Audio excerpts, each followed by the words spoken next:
আসলে না ওই অমিতা মাসি তার ছেলের বউকে নিয়ে নিচে চলে এসছে, অনেকক্ষণ থেকে তোমার খোঁজ করছে। দিয়া, আমি যেমন বলেছি সেভাবে কেকটা তৈরি করবে, কেমন? এবার তোমায় হাতের মুঠোয় পেয়েছি দিয়া। সাধু সেজে কেমন তোমার সর্বনাশ করি শুধু। দিয়া, আমি না ওদিকে সমস্ত কাজ কমপ্লিট করে এসেছি, আমি তোমাকে কেক বানানোতে হেল্প করি, দাও। না না ছোটদি ভাই, তুমি গিয়ে নিচে আনন্দ করো, আমি একাই বানিয়ে নিতে পারবো। আরে দাও তো, তোমাকে হেল্প করতে পারলেই তো আমার আনন্দ হবে, দাও দাও। শোনো না, বলছি কেকটা বানানো হোক, তুমি খেয়ে আমাকে বলো কেমন হয়েছে, তাহলেই হবে। আমাকে সাহায্য করতে হবে না, তুমি যাও নিচে গিয়ে হই হুল্লোড় করো, যাও যাও।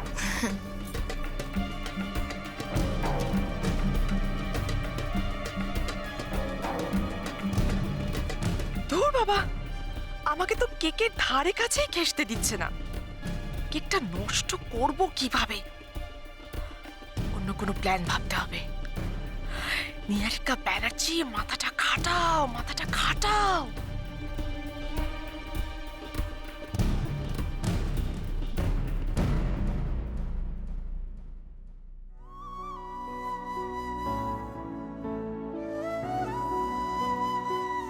স্যার যেন আমাকে কি কি টিপস দিয়েছিল? মিক্সড ফ্রুটগুলো বেশি টেম্পারেচারে তেতো হয়ে যেতে পারে, তাই ওভেনে কেকের টেম্পারেচার সেট করার আগে একটু ভালো করে দেখে নিতে হবে। আর বেক করার সময় যদি দেখো যে কেকটা একটু কালচে হয়ে যাচ্ছে, তাহলে ওটা একটা ফয়েল পেপার দিয়ে ঢেকে দেবে। আর তার উপরে একটু গন্ধরাজ লেবুর ছিলকে ছড়িয়ে দেবে, এতে ফ্লেভারও আসবে আর তোমার একটা স্পেশাল টাচও হয়ে যাবে। ও হ্যাঁ, ওভেনটা কিন্তু প্রিহিট করতে ভুলবে না। বাহ, লাজবাব স্যার, লাজবাব। সত্যি আপনি যে এত সুন্দর রান্না করতে পারেন আমি তো ভাবতেই পারিনি। এবার দেখবেন আমি যে কেকটা বানাবো সেটা সবাই আঙুল চেটে পুটে খাবে।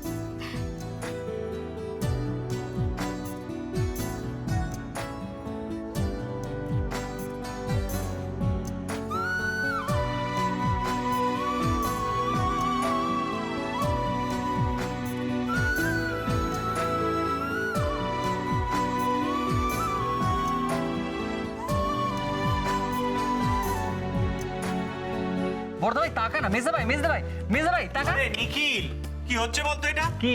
তখন তুই কম্পিটিশন করে ক্রিসমাস ট্রি সাজাবি সাজাবি করে আমাকে আটকে রাখলি, আর এখন নিজেই কাজ না করে ফাঁকি মারছিস, ছবি তুলছিস। কি না? বলছিস হাত কি? লাগা, হাত আরে লাগা। এত ভালো একটা মুহূর্ত আমি ক্যাপচার করে রাখবো, আমাকে ছবিটা তুলতে দে, একটা সেলফি তো তুল। দিল আমার ছবিটা কাঁপিয়ে দিল। এই নিখিল, এদিকে আয় না, একটা ছবি তুলতে হবে না। হাত লাগান, আমার দেরি হয়ে যাচ্ছে। হাত লাগাবে না না, আমি হাত টাত লাগাবো না, পাগল লাগে। আমার দুই দাদা থাকতে আমি ট্রি সাজাবো? অসম্ভব ব্যাপার। তোদের উপর আমার ভরসা আছে, আমি এবং তোদের থেকে শিখি। আচ্ছা, সেই ছোটবেলা থেকে ফাঁকিবাজি করে একটা অভ্যেস হয়ে দাঁড়িয়েছে না? মা তুমি কান্টাচার, কান্নার বাচ্চা আছে আমার, বাচ্চাদের সামনে প্রেসিডেন্টটা করে শেষ করে দিলে তুমি। বাজে কথা যা। তারপর বল, কি ঠিক আছে। খবর বলো তোমাদের? কতদিন পরে দেখা হলো। সেই আর্যর বৌভাতের সময় এসেছিলে, মাত্র তো দুপা দূরে থাকো, দেখা হয় না কেন? সে কথা তো তোমার বেলায় খাটে গো মাধবী। এখন বলো তো, তোমার বড় বৌমা কোথায়? তাকে তো দেখছি না, সে তো একেবারে তোমার ছেলেকে পাল্টে দিয়েছে। আর্যকে দেখে আমি একদম তাজ্জব বনে গেছি। খেলাধুলা এসব ছেড়ে দিয়ে কেমন সংসারে মন দিয়েছে বলো তো তোমার ছেলে। তা বাবা আর্য, বয়স তো অনেক হলো, এবার একটা চাকরির ব্যবস্থা করো, দেখবে তাহলে মনটা আরো থিতু হয়ে যাবে।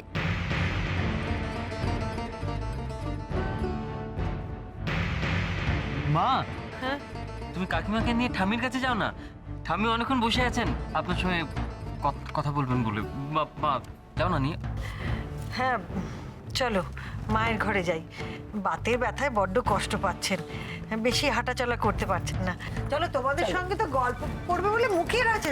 চলো চলো, মায়ের ঘরে চলো। চলো। এসো। বলছি আমি একটা প্ল্যান করেছি। এই মেজদা ভাই শোন না, শোন না, আমি একটা প্ল্যান করেছি। বলছি তোরা তো আজকে দুজনে বাড়িতে আছিস, আমাদের ছাদে সেই আমাদের সিক্রেট পার্টিটা হবে নাকি? বিয়ারওয়ালা পার্টি। বল না, আরে তোর মনে আছে আমরা সেই গ্র্যাজুয়েশনের রেজাল্ট বেরোনোর পর করতাম? হ্যাঁ, প্রত্যেকবারই তো করেছি। কি রে বল না, করবি? তুই হ্যাঁ বললে আমি জাস্ট যাবো আর আসবো, সব সব রেডি করে ফেলবো। বল না। আমার কোনো প্রবলেম নেই, ওনাকে জিজ্ঞেস কর। আমি জিজ্ঞেস করে নিচ্ছি এখন। বর্দা ভাই শোন না, এক মিনিট। হ্যাঁ শোন, তোরা চলে আয়। হ্যাঁ চলে আয়, আমি আধ ঘন্টার মধ্যে পৌঁছাচ্ছি। ঠিক আছে? ওকে। কি ওকে মানেটা কি? তুই বাড়িতে থাকবি না? আরে আমি একটা পার্টি অ্যারেঞ্জ করার কথা বলছি। বর্দা ভাই, কি রে? একটা এমার্জেন্সি চলে এসেছে, আমাকে এক্ষুনি বেরোতে হবে, দেরি হয়ে যাচ্ছে। ওকে, তোরা তোদের মতো পার্টি অ্যারেঞ্জ কর, আমি পরে এসে তোদের জয়েন করবো। ঠিক আছে? ছেলে ভোলানোর কথা বলে বাড়ি থেকে বেরোতে হবে না, এই বয়সে এগুলো তোকে মানায় না। তোর পক্ষে যে বাড়িতে মন বসানো অসম্ভব সেটা আমরা সকলে বুঝে গেছি। আস্তে। মা বাবা বাড়ির অন্যান্যরা যতই চেষ্টা করুক না কেন, তোকে এ বাড়ির একজন করে তোলা অসম্ভব। মির্জা ভাই শোন না, তুই একটু আমার কথাটা শোন। নিখিল প্লিজ আমাকে বলতে দে, আমি তোর মতো ব্যালেন্স করে সবার কাছে ভালো সাজতে পারবো না। আমি সাদাকে সাদা, কালোকে কালোই বলবো।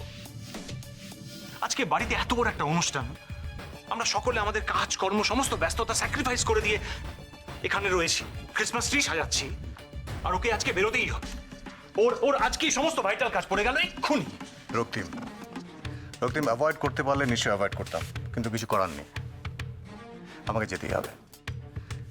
Sorry sorry. বর্দা ভাই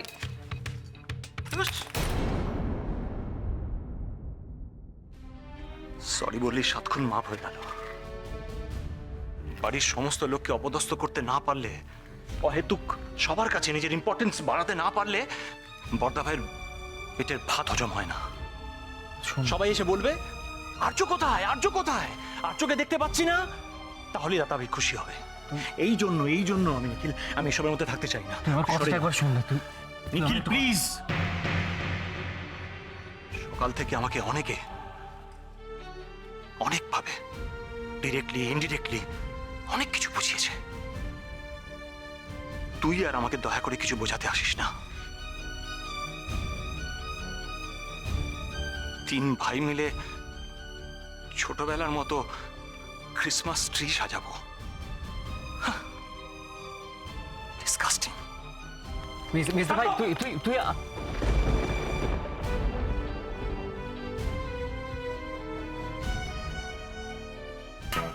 কেসটা কি হলো? দাদাভাই হঠাৎ এই সময় কোথায় গেল? খবরটা আমার এক্ষুনি মাকে দিতে হবে।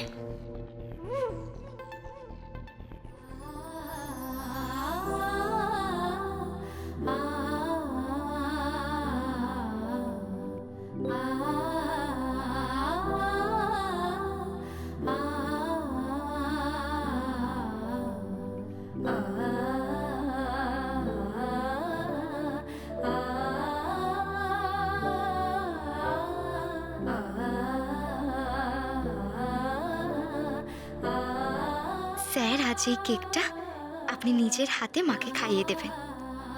এই কেকটার স্বাদের সঙ্গে সঙ্গে আপনাদের মা ছেলের সম্পর্কে পুরনো স্বাদটাও আবার নতুন করে ফিরে আসবে।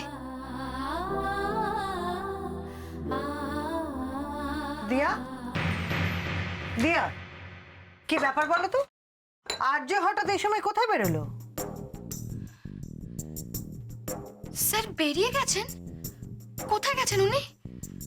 কই, আমি তো কিছু জানি না। তুমি তো দেখছি ভাজা মাছটা উল্টে খেতে জানো না। আর্য এক্ষুনি তাড়াহুড়ো করে বাড়ি থেকে বেরিয়ে গেল। আমি জানতে চাইছি ও কোথায় গেল। বাড়িতে বড়দিনের পার্টি, সেই সব ফেলে রেখে ও বেরিয়ে চলে গেল। কি এমন জরুরি কাজ? মা, স্যার যে বেরিয়ে গেছেন আমি এটাই জানতাম না। উনি কোথায় গেছেন আমি কি করে জানবো? তুমি দাঁড়াও, আমি ওকে ফোন করে আসছি। হ্যাঁ দাঁড়াও, তুমি আর্য স্ত্রী। আর্য কোথায় যাচ্ছে না যাচ্ছে সেটা জানা তোমার কর্তব্য। তুমি জানো না মানে কর্তব্যে অবহেলা করছো। না মা, আসলে তুমি কি কিছু লুকোচ্ছ আমার থেকে? তুমি সত্যি জানো না আর্য কোথায় গেছে? নাকি মনে মনে এমন কিছু ফোন দিয়ে এঁটেছো আর সেটা আমাকে জানাতে চাইছো না? মা, তুমি বিশ্বাস করো, আমি সত্যিই জানি না। আমি জানি না যে উনি কোথায় গেছেন। আমি আমি আপনাকে কত করে বলেছিলাম স্যার, আজ আপনি বাড়ি থেকে বেরোবেন না, অথচ আপনি আজকের দিনেও আমার কথাটা রাখলেন না স্যার। না বলে কই সেই বেরিয়ে গেলেন।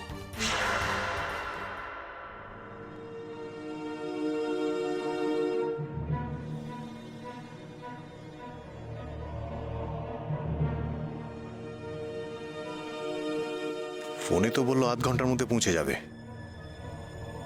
তাহলে এখনো এলো না কেন ওরা? মাঝপথে কোনো গন্ডগোল হয়নি তো আবার?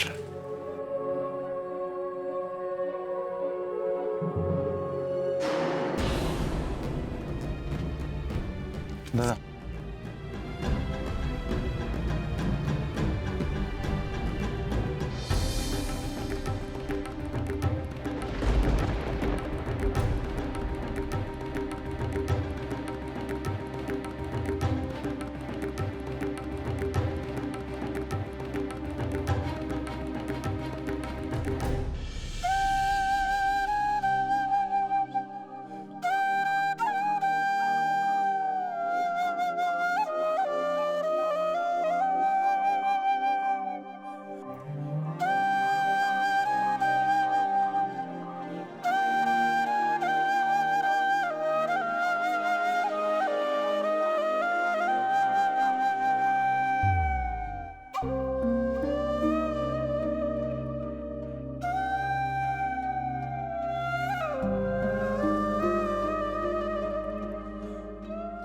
আচ্ছা, আমি মাকে কি করে বোঝাবো আপনি কোথায় গেছেন আমি সত্যিই জানি না। আজকে বাড়িতে সবাই মিলে কত মজা করছে, কত আনন্দ করছে, অথচ আজকে আপনাকে বাড়ি থেকে বেরিয়ে যেতে হলো।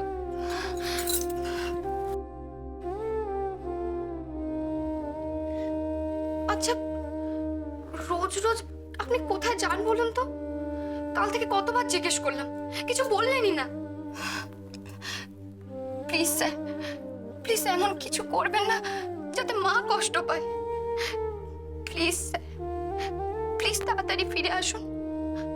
আমি আপনার পথ চেয়ে বসে আছি। আপনার হাতে কিন্তু 40 মিনিট সময় আছে। আপনিই তো বলেছিলেন যে 40 মিনিট ধরে কেকটা বেক করলে সেটা রেডি হয়ে যাবে। স্যার, এটা আমার হাতে বানানো প্রথম কেক। আপনি যদি না খান তাহলে কিন্তু আমার মন খুব খারাপ হয়ে যাবে, খুব খারাপ হয়ে যাবে।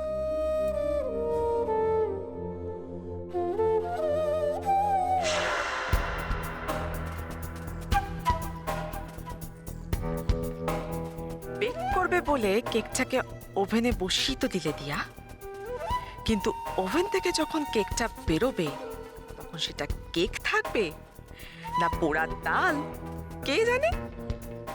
এখন শুধু তোমাকে কিচেন থেকে সরাতে হবে যাতে আমি মনের সুখে আমার কাজটা করতে পারি।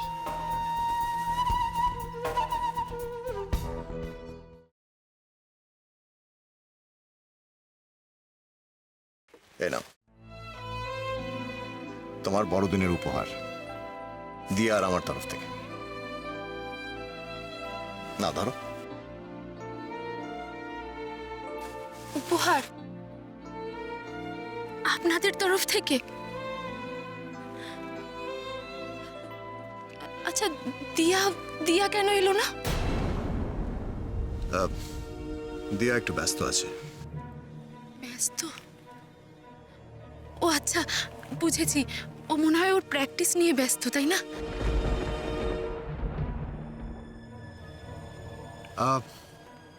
সুখী, এর মধ্যে তোমার ব্যাডমিন্টনের পুরো গিয়ার আছে। ওকে, র্যাকেট, ফেদার, সব কিছু। এগুলো তোমার ম্যাচে কাজে লাগবে। কিন্তু এগুলো যে অনেক দামি। শোনো সুখী, এগুলো তখনই দামি হবে যখন এগুলো ব্যবহার করে তুমি তোমার নেক্সট ম্যাচগুলো জিতবে। এখন থেকে তোমার ফুল কনসেন্ট্রেশন শুধু ব্যাডমিন্টনে। মন দিয়ে ব্যাডমিন্টন প্র্যাকটিস করবে, এক্সারসাইজ করবে আর জিতবে সব ম্যাচ। কোনো কিছু দরকার হলে আমাকে বলতে একদম দ্বিধা করবে না, ঠিক আছে? প্র্যাকটিসে যদি আমার একটু ভুল হয় ব্যাস, তাহলে আর আমার কোনো রক্ষা নেই। স্যার এই ব্যাপারে কি স্ট্রিক্ট তুমি জানো? অবশ্য স্যারের জন্যই আমি আজকে একাডেমিতে আসতে পেরেছি।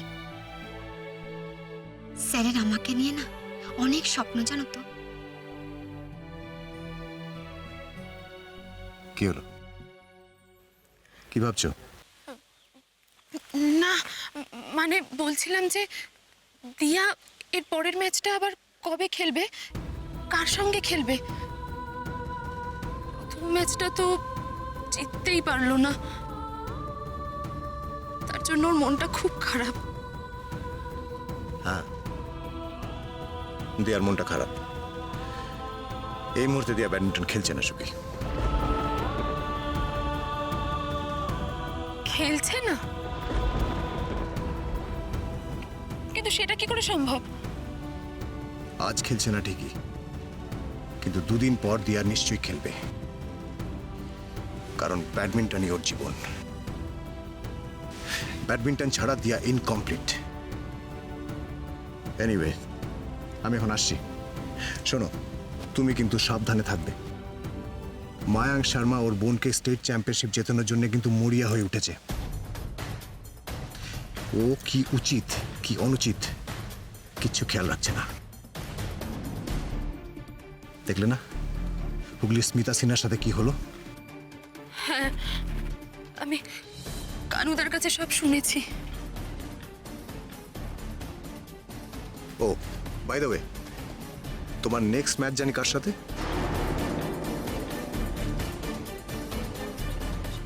শালিনী শর্মা।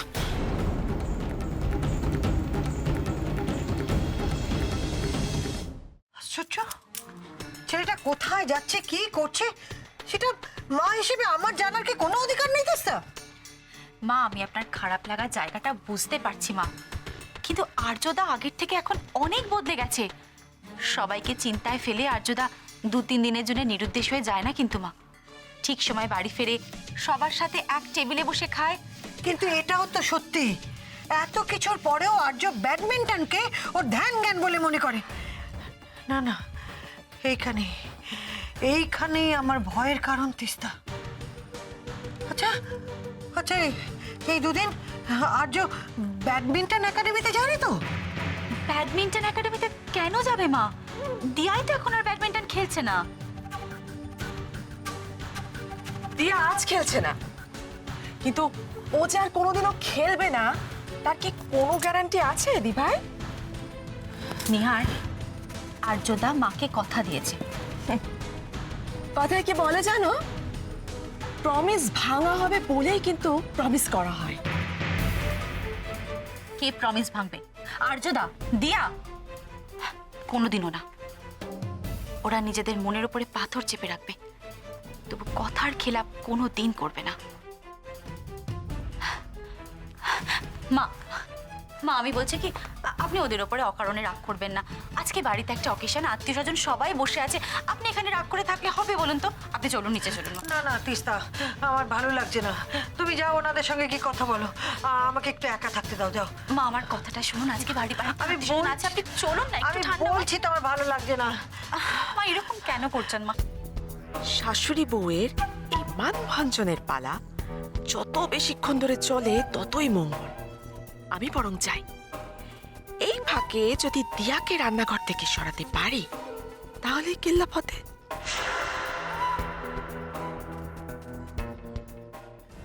তোমার নেক্সট ম্যাচ শালিনী শর্মার সাথে এই ভাইটাল ইনফরমেশন আমি ওভারলুক করে গেলাম কি করে? কালকে শিডিউল লেখার সময় আমি এটা দেখিনি।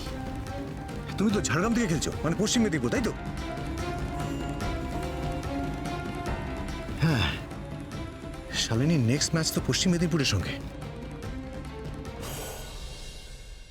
শোনো সুখী, তোমাকে খুব সাবধানে থাকতে হবে, চোখ কান খোলা রাখবে, বুঝেছো? একাডেমির কাউকে বিশ্বাস করবে না, কাউকে না, কোনো স্টাফ না, কোনো অফিসার না, আর মায়াঙ্কে তো নয়। আচ্ছা, দিয়ার প্রথম ম্যাচের দিন আপনার মাথায় যে চোট লেগেছিল সেটাও কি মায়াঙ্ক শর্মাই? যা হয়েছে ভুলে যাও, ওসব নিয়ে তোমাকে ভাবতে হবে না। ভবিষ্যতে যাতে এরকম কোনো ঘটনা আর না ঘটে সেটা খেয়াল রাখতে হবে। স্মিতা, ওর বাবা মা, ওদেরকে তো আমরা এখনো খুঁজেই পাইনি। মায়াঙ্কদের সাথে কি করেছে সেটা আমরা এখনো জানি না। শোনো সুখী, এখন পরিস্থিতি যা দাঁড়িয়েছে তাতে ম্যাচ জেতার প্রথম শর্ত শুধু ভালো খেলা নয়, প্রথম শর্ত হচ্ছে গিয়ে খেলার দিন ঠিক সময়ে তোমাকে কোর্টে পৌঁছতে হবে, আর তুমি সেটা পৌঁছবে। তার ব্যবস্থা আমি করব, ডোন্ট ওয়ারি। তুমি আমার আর কানুন নাম্বারটা নিয়ে রাখবে, যখনই দরকার পড়বে আমাদের ফোন করবে, ওকে? যাও, তুমি তাড়াতাড়ি একাডেমিতে ঢুকে পড়ো। আচ্ছা আমি আসছি, আপনি দিয়াকে একটা কথা বলে দেবেন। আচ্ছা না থাক, যেদিন আমার সাথে ওর দেখা হবে আমি ওকে বলে দেব। ওকে কানু, হ্যাঁ যা কেটে এগিয়ে দিয়ে চল।